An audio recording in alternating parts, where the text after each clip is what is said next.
नमस्कार। हिंदू धर्म का महान ग्रंथ महाभारत ज्ञान का विशाल भंडार है। इस ज्ञान के भंडार को हम महाभारत का महापर्व नामक श्रृंखला के रूप में पिरोकर आपके समक्ष लाए हैं। सीखने, समझने और जीवन को उचित दिशा में ले जाने के लिए इस ज्ञान गंगा की रचना की गई है। इस प्रयास में आपका स्वागत करते हुए मुझे हार्दिक प्रसन्नता हो रही है। इसमें मैं योगिता पंत, मार्गदर्शक, गुरु एवं हिंदू विचारक अनिल चावला जी के सम्मुख कुछ जिज्ञासाएं प्रकट करूंगी और वे समाधान करेंगे। आइए, बुद्धि और विवेक के देवता विघ्नहर्ता गणेश, देवी सरस्वती, द्वापायन कृष्ण और वासुदेव कृष्ण को सादर नमन कर इस वार्तालाप का आनंद लें। अनिल जी, बहुत बहुत स्वागत है आपका। नमस्कार। अनिल जी, पिछले प्रकरण में आपने बताया था कि राजकुमारों की शिक्षा समाप्त हो गई थी और राजा धृतराष्ट्र ने गुरु द्रोणाचार्य को दक्षिणा भी दे दी थी। गुरु द्रोण ने भी क्या अपने शिष्यों से कुछ दक्षिणा में मांगा? हाँ, ये परंपरा थी कि गुरु अपने शिष्य से दक्षिणा में कुछ मांगते। गुरु द्रोण ने देखा कि शिष्य जो है अस्त्र विद्या में निपुण हो गए हैं। जी। फिर विचार किया, मनी मन निश्चय किया और सब शिष्यों को बुलाया और कहा कि मैं तुमसे जो दक्षिणा चाहता हूं जी। बस इतनी ही है कि पंचाल राज द्रुपद जी। को तुम बंदी बनाकर ले आओ। बस मुझे तुमसे इतनी ही दक्षिणा चाहिए। पंचाल राज द्रुपद को जी। बंदी बना के लाने की उन्होंने मांग अपने शिष्यों के सम्मुख रख दी। जी। तो गुरु द्रोण की इस मांग की राजकुमारों की फिर क्या प्रतिक्रिया थी? राजकुमार तो बड़े उत्साह में थे, विशेषकर दुर्योधन और उसके भाई और कर्ण। ये तो समझ रहे थे कि हमने ऐसी शिक्षा पा ली है कि हमारे सामने तो कौन राजा कौन क्या लगता है। ये जो जी। भाव होता है ना कि मुझे तो सब आता है। जी। जी। आजकल भी जो अच्छे इंस्टीट्यूट से पास आउट करके निकलते हैं ना, जी। वो उनके मन में ये आता है कि हम तो बहुत ज्ञानी है, हमारे सामने कौन टिक सकता है, सब मूर्ख है, हम ही ज्ञानी है। तो बड़ा ऐसा भाव था। जी। तो दुर्योधन का मित्र कर्ण, जैसे वसुसेन कहा जाता था, उनके बाकी भाई दुशासन, विकर्ण, जलसंध और सुलोचन, सारे जितने 106 लोग उनके मित्र सारे बड़े उत्साह में भर गए कि जी। वाह, अब तो युद्ध का मौका मिला है और हम अपना पराक्रम दिखाएंगे। और उत्साह ऐसा कि बस पहले मैं जाऊंगा, पहले मैं लड़ूंगा, पहले मैं युद्ध में जाऊंगा। और सबने एकदम प्रस्थान कर दिया और सब साथ में उन्होंने हस्तिनापुर की सेना भी ले ली। जी। साथ में रथ हैं, साथ में घुड़सवार हैं, पूरे पैदल भी हैं, सब पूरी एक सेना लेके, जी। एकदम विशाल सेना लेके उन्होंने आक्रमण कर दिया। और जैसे आक्रमण किया, जी। तो ये बड़ी विशाल सेना जा रही है। जानकारी तो आखिर राजा द्रुपद के पास पहुंची। जी। जैसे पहुंची वो तुरंत तैयार हो गए, लैस हो गए, जी। अपने भाइयों के साथ राजमहल से निकल आए कि हम भी युद्ध करेंगे। वो भी कोई आखिर अच्छे योद्धा थे, जी। कोई कमजोर नहीं थे। युद्ध के लिए वो भी तैयार हो गए। जी। दुर्योधन, उसके भाई और एवं मित्र, ये सब तो युद्ध के लिए चले गए। अर्जुन और अन्य जो पांडव उनके भाई थे, उन्होंने कुछ किया नहीं, वो लोग नहीं गए युद्ध के लिए। कौरव, इनको अपनी योग्यता पर बहुत घमंड था। इनका तो उत्साह फूटे पड़ रहा था जी। और एकदम ऐसा इनको लग रहा था कि हमें जाना है और द्रुपद को एक डंडा मारेंगे और द्रुपद तो हम पांव पकड़ लेगा और हम आ जाएंगे, बड़े आसानी से जीत जाएंगे। जी। इसके ठीक विपरीत अर्जुन ने पूरी बात सुनी, जी, बहुत शांति से उस पर विचार किया, अपने भाइयों से विचार किया जी, कि क्या योजना होनी चाहिए, कैसे करना चाहिए, क्या सारी बातचीत करी। फिर गुरु द्रोण के पास वे गए और कहा कि ये जो हमारे भाई जी, कौरव गए हैं, हमारा विश्वास है कि ये पंचाल राज को बंदी नहीं बना पाएंगे, इन्हें अपना पराक्रम दिखा लेने दीजिए, जी, उसके बाद ही हम कुछ करेंगे, हम प्रतीक्षा करेंगे कि पहले ये जो करते हैं कर लें जी, और फिर हम करेंगे। लेकिन उन्होंने एक बात अवश्य की कि पंचाल की जो नगरी थी जी, उससे काफी दूर थे लोग, तो ये लगभग आधा कोस, लगभग 1 किलोमीटर पहले गुरु द्रोण के साथ आ गए और वहां ये रुक गए कि बहुत दूर भी ना रहें, जी, जैसे कोई संदेश आए कि जी, क्या परिस्थिति है, कैसी है, उसके अनुसार हम तुरंत त्वरित कार्यवाही भी कर सके। जी, और ये यहाँ पर गुरु द्रोण भी और पांडुपुत्र पांचों जी, वही शांत भाव से प्रतीक्षा करने लगे। जी।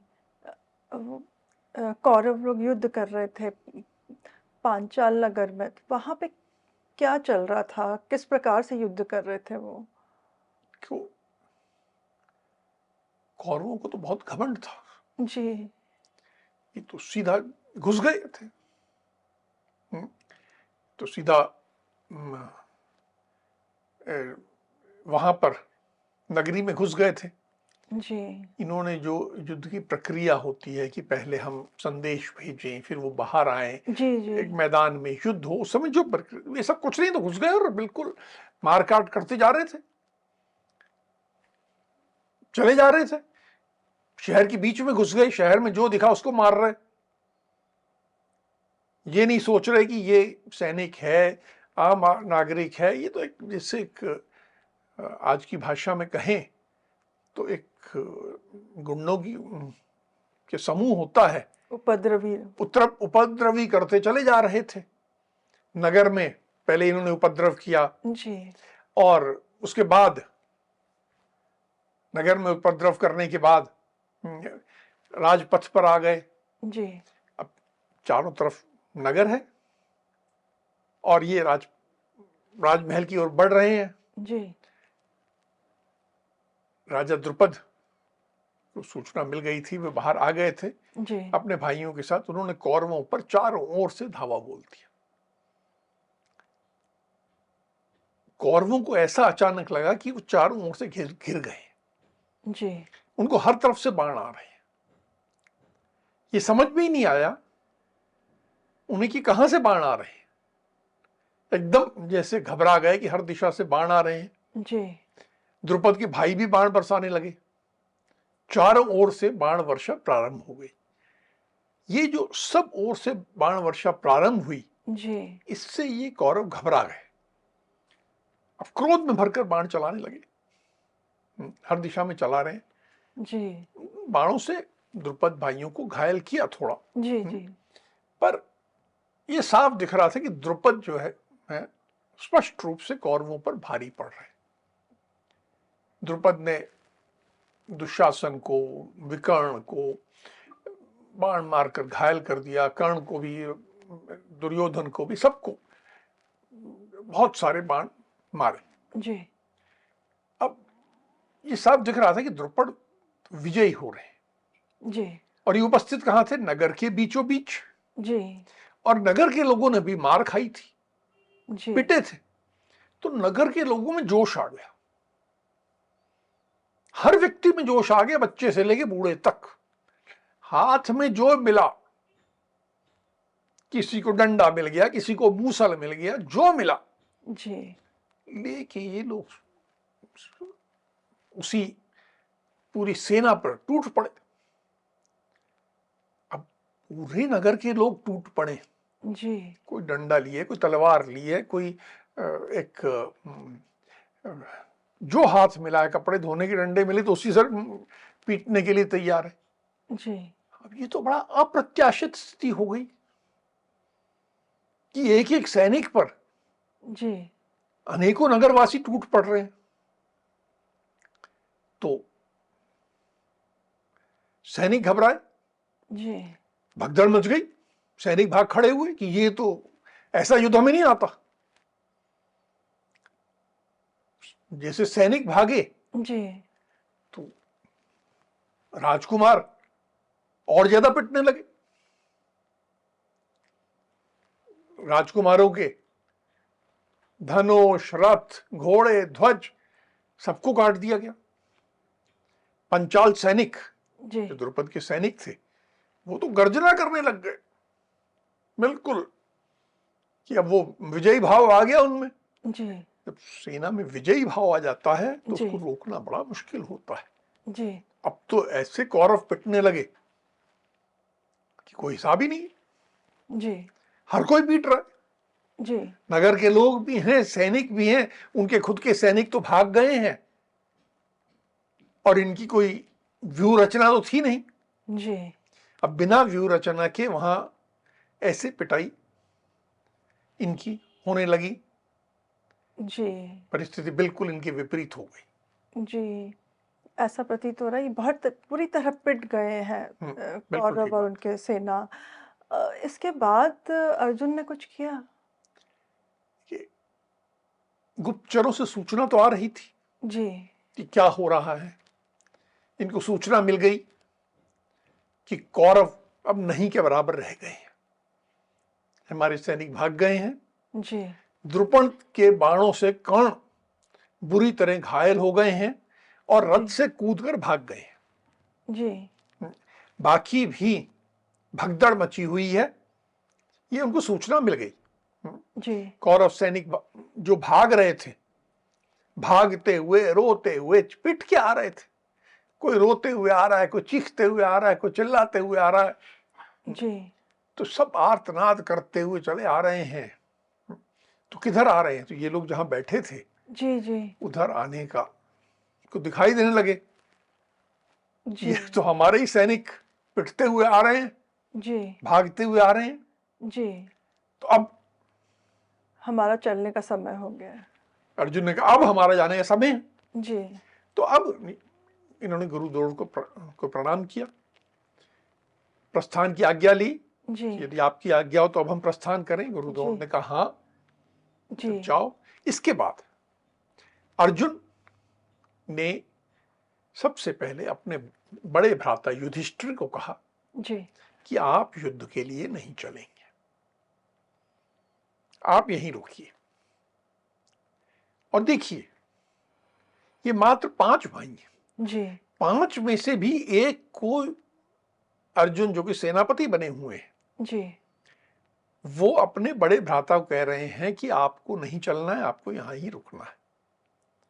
युधिष्ठिर ने ये नहीं पूछा कि ऐसा क्यों, और अपने छोटे भ्राता की बात बिना प्रश्न किए, बिना शंका किए जी मान ली। मैं को जैसे बुद्धि मेरी बताती है कि 2 कारण हो सकते हैं। जी एक तो जो व्यू रचना उनमें बनाई उसमें जो योग्यता युधिष्ठिर की थी जी उसके हिसाब से युधिष्ठिर का उपयोग वहां ठीक नहीं होता। दूसरा कि यदि मान लीजिए पीछे से पंचाल सैनिक आक्रमण करते हैं तो हमारे गुरु अकेले ना पड़ जाए, जी गुरु के साथ सुरक्षा के लिए किसी को छोड़ा जाए। जी तो ये व्यू रचना अब जो भी उनके दिमाग में रही ना, युधिष्ठिर ने बिल्कुल नहीं पूछा, उसने कहा जी। छोटे भ्राता ने कहा और इन्होंने मान लिया। स्वयं अर्जुन रथ पर और नकुल सहदेव को कहा कि दोनों जी पहियों की रक्षा का काम, यानी साइड फ्लैंक जिसे कहते हैं, जी कि एक एक तरफ दूसरा दूसरी तरफ चलना और मेरी रक्षा करना कि साइड से कोई हमला ना कर सके। और इस रथ के आगे जी भीम आगे चलेंगे, भीम पैदल जी हाथ में गदा लिए हुए, ये इनकी व्यू रचना बनी कि भीम पैदल चलेंगे, जी रथ पर अर्जुन जी और नकुल सहदेव साइड में रक्षा के लिए जा रहे हैं। जी ये बस इतना ही, सेना सेना नहीं है इनके पास, जी जी बस ये 4 लोगों की व्यू रचना करके ये आगे बढ़े। जी, ऐसा लग रहा था बहुत नियोजित ढंग से इन्होंने कार्य कर रहे थे, ये युद्ध के लिए आगे बढ़ रहे थे और अर्जुन के नेतृत्व में अन्य पांडव चल रहे थे। अब इनका द्रुपद की सेना से आमना-सामना कैसे हुआ? द्रुपद जो कौरवों से युद्ध हो रहा था जी, उससे कुछ निवृत्त होके बाहर को पूरी सेना बढ़ने लगी। अब इनकी योजना थी कि हमें शहर में नहीं लड़ना है, जी, हमें बाहर लड़ना है। तो जो सेना आ रही थी जी, उसमें सबसे आगे गज सेना थी, हाथियों की सेना थी। भीम, जिनमें हमें ध्यान हो है कि 10,000 हाथियों का बल, जी, हाथ में गदा लिए हुए, इस हाथियों की सेना के बीच में घुस गए, ऐसे जैसे कि समुद्र में कोई मगरमच्छ प्रवेश कर रहा हो, जी, वैसे बिल्कुल सहज भाव से प्रवेश कर, कोई डर नहीं कि हाथी चारों तरफ है, और अपने गदा से हाथियों को मारने लगे। विशाल गजराज, और इनका एक गदा पड़े और वो फट जाए, किसी हाथी का पेट फट जाए, किसी को मस्तक पे मार दिया तो मस्तक फट गया और वो नीचे गिर गया। अब जब काल बनकर, मृत्यु बनकर भीम उस गज सेना में घुसे और ऐसे हाथी फटने लगे, जी, चारों तरफ उनका खून चर्बी उड़ रही है और वो भीम ऐसे हाथियों को काल बने हुए हैं, जी, तो गज सेना में भगदड़ मच गई। उसके पीछे रथों की सेना थी, तो उसके बाद इन्होंने रथ जो आया जी, उसको घोड़ों पे, पैदल सैनिक रथ सेना पे वैसे ही प्रहार कर रहे, तो रथ भी इधर उधर, घोड़े भी, जब ऐसा लगता है कि कोई हमें मारे जा रहा है जी, जी, तो घोड़े हाथी सब इधर उधर भागने लगे। एक ऐसा भयंकर संहार प्रारंभ हो चुका था जी, जिससे कि द्रुपद सेना में तो हाथी रथ सब इधर उधर भाग रहे हैं, भगदड़ मची हुई है। ये जो भगदड़ की स्थिति थी, जी, इसमें अर्जुन अपने रथ पे सवार और ये बाण वर्षा करने लगे। पैदल में भीम संहार कर रहे हैं जी, और ऊपर से अर्जुन जी, बाण वर्षा कर रहे हैं। अब पंचाल वीर जो हैं घायल होने लगे, सब और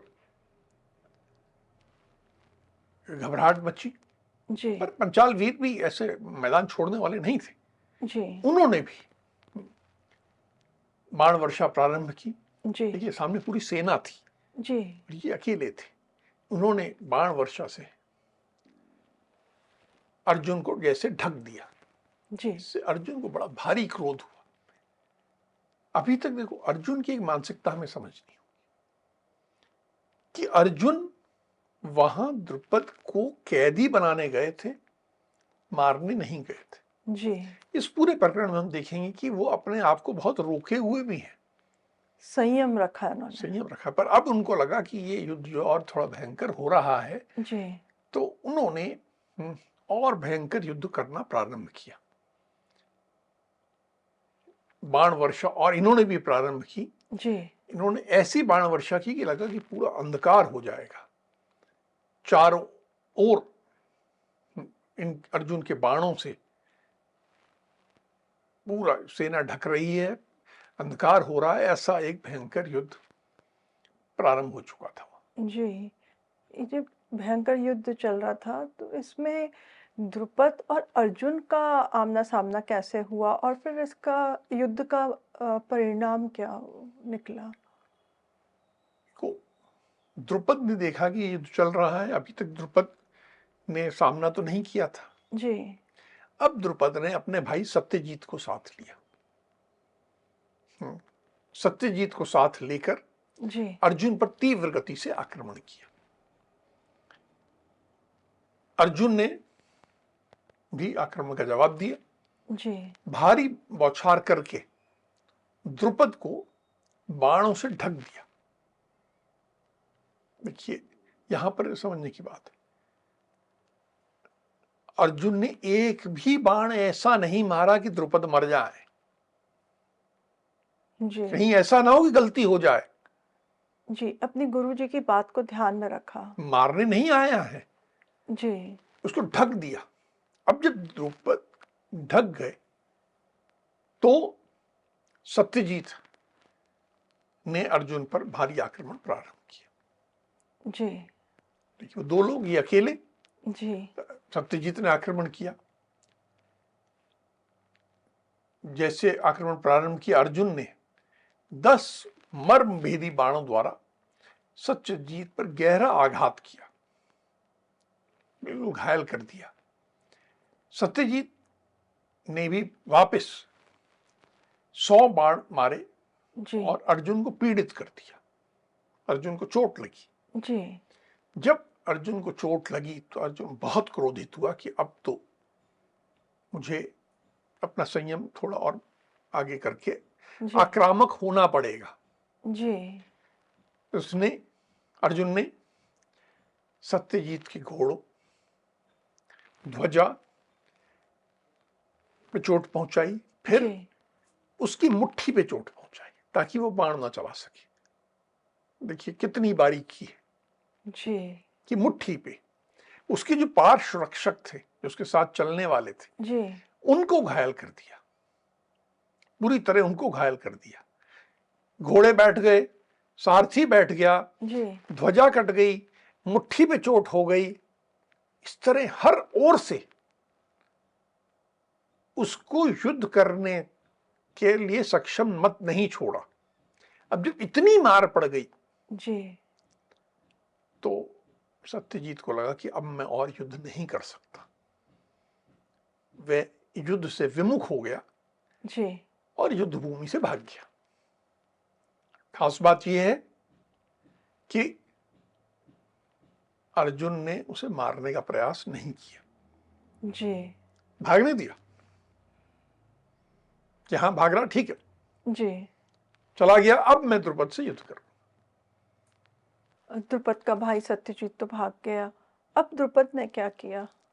द्रुपद भी वीर थे, विचलित नहीं हुए,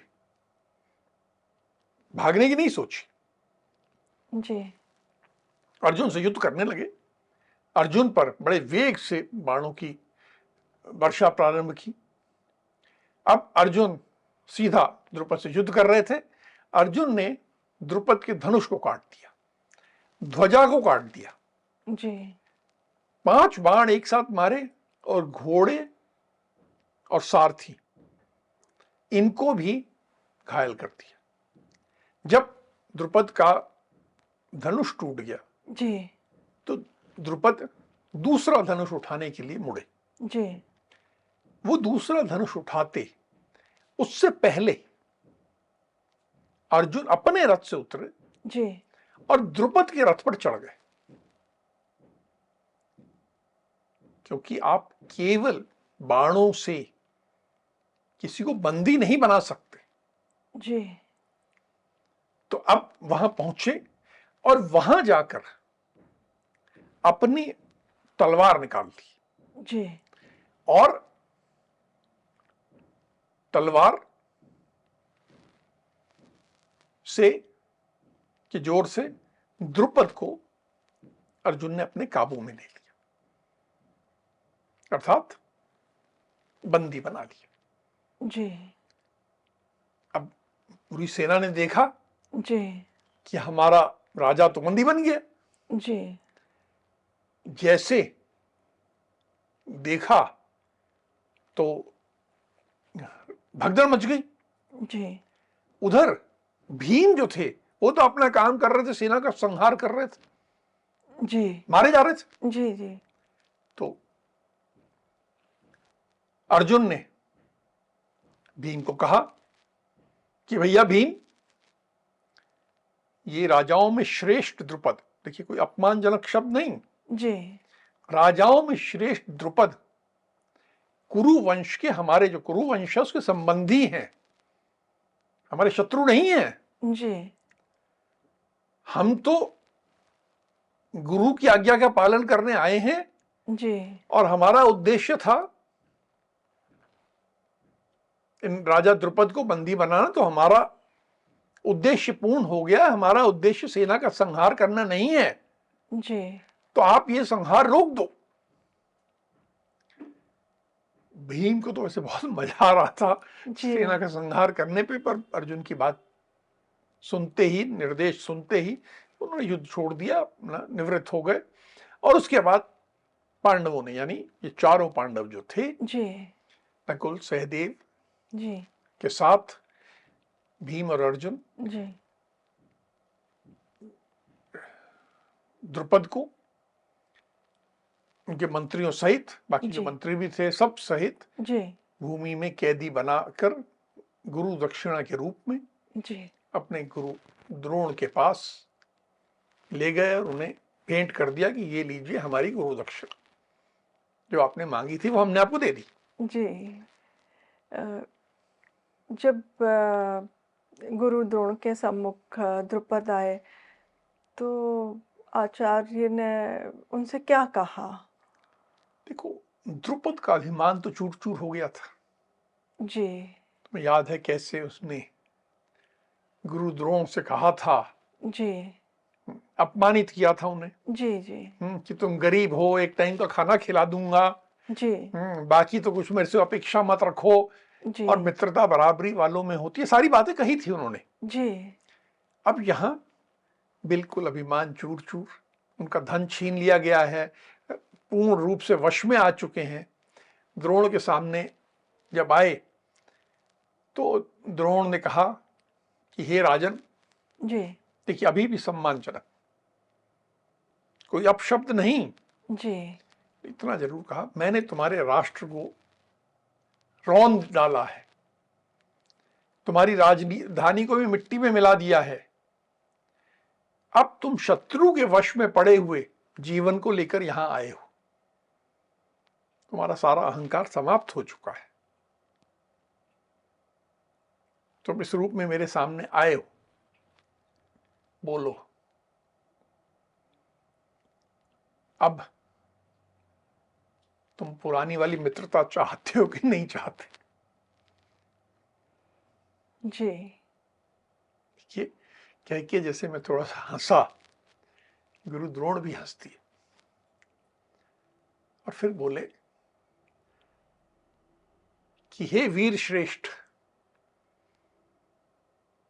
चिंता मत करो, घबराओ मत, तुम्हारे प्राणों पर कोई संकट आ गया है ये सोचकर भयभीत भी मत हो, जी कोई भय मन में मत रखो, हम लोग क्षमाशील ब्राह्मण हैं, हम क्षमा करने वाले ब्राह्मण हैं, हम कोई क्रूरता दिखाने वाले ब्राह्मण दैत्य नहीं है, हम क्रूरता नहीं है, हम तो क्षमाशील ब्राह्मण हैं। हे क्षत्रिय शिरोमणि, बचपन में तुम और मैं साथ साथ खेला करते थे, जी आश्रम में तुम्हें याद होगा हम साथ खेलते थे, जी इसलिए तब से मेरे मन में तुम्हारे प्रति बहुत स्नेह है, प्रेम है। जी देखिए, विजयी होने के बाद भी कैसी भाषा बोल रहे हैं गुरुद्रोण, उनको वो बचपन की मित्रता याद थी। और अहंकार बिल्कुल नहीं है। उन्हें अपने मित्र को एक सबक सिखाना था, वो सिखा चुके हैं। जी अब बात कर रहे हैं स्नेह की, प्रेम की, कह रहे हैं हे नरेश्वर, मैं तुमसे पुनः मैत्री के लिए प्रार्थना करता हूं,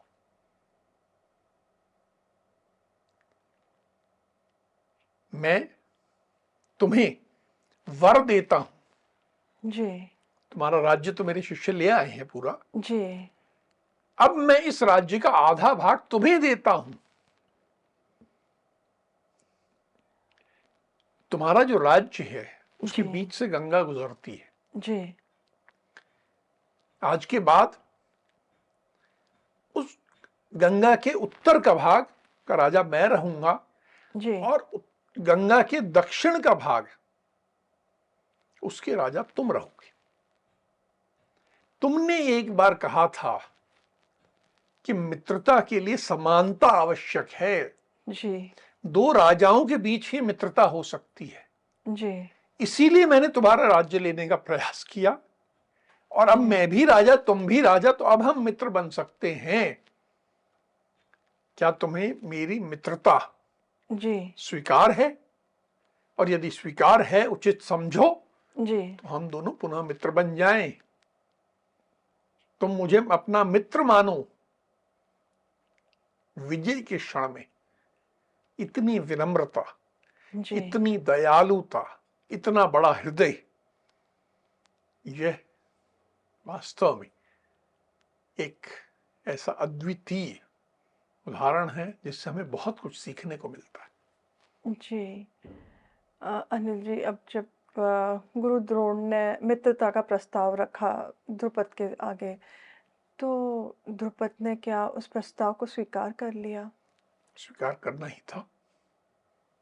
उन्होंने बहुत विनम्र भाव से कहा, पानी पानी हो गए थे। जी, युद्ध में हारना एक बात है, और उसके बाद ऐसी मित्रता, एक ऐसा भावनात्मक क्षण था। जी, स्नेह की बात कर रहा है कोई, प्रेम की बात कर रहा है, जी, जबकि विजयी के पास ये तो विकल्प था कि गला काट दिया जाएगा। जी, नहीं, यहां तो स्नेह और मित्रता की बात हो रही है। उन्होंने कहा कि आप जैसे महात्माओं में उदारता का होना आश्चर्य की बात नहीं है। आप महात्मा हूं, आप में उदारता है, ये तो स्वाभाविक बात है।